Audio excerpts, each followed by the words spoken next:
ప్రశాంత్ కిషోర్ ఇప్పుడు ఆంధ్రప్రదేశ్ అంతటా సుపరిచితమైన పేరు.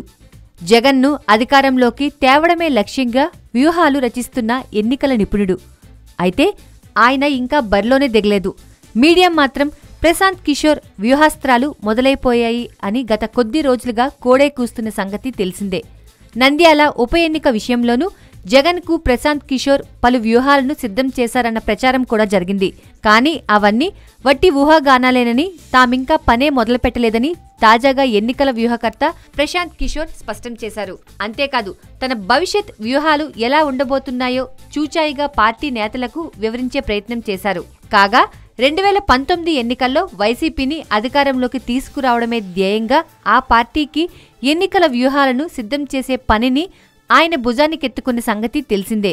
క్షేత్రస్థాయిలో పార్టీ పునాదులు ఏ విధంగా ఉన్నాయో తెలుసుకోవడానికి ప్రశాంత్ కిషోర్ బృందం సంస్థాగత విశ్లేషణకు సిద్ధమవుతున్నట్లు జగన్ తమ పార్టీ నేతలకు వివరించారు. శాస్త్రీయ దృక్పథంతోనే వ్యూహాస్త్రాలు ఉండబోతున్నాయని తెలిపారు.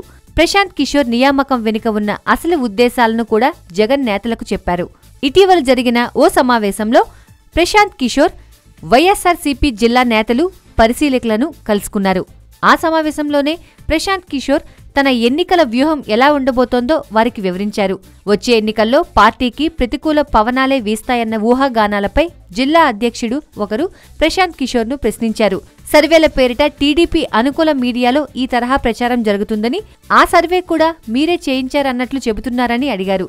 దీనికి స్పందించిన ప్రశాంత్ కిషోర్ అసలు సర్వేలు తమ ప్రవృత్తి కానే కాదని కుండబద్దలు కొట్టేశారు. క్షేత్రస్థాయిలో జిల్లా అధ్యక్షులు, పరిశీలకులతో తమ బృందం సభ్యులు సంబంధాలు కలిగి ఉంటారని, ఎక్కడ ఎలాంటి లోపమున్నా వెంటనే దాన్ని పార్టీ నేతల దృష్టికి తీసుకొచ్చే ప్రయత్నం చేస్తామన్నారు. జిల్లాలో ఒక బృందం వాటి పనితీరును సమన్వయపరిచేలా మరో బృందం పనిచేస్తాయని అన్నారు. తమ బృందం పరిశీలనలో తేలే లోపాలను నేతలు వెంటనే సవరించుకోవాల్సి ఉంటుందన్నారు.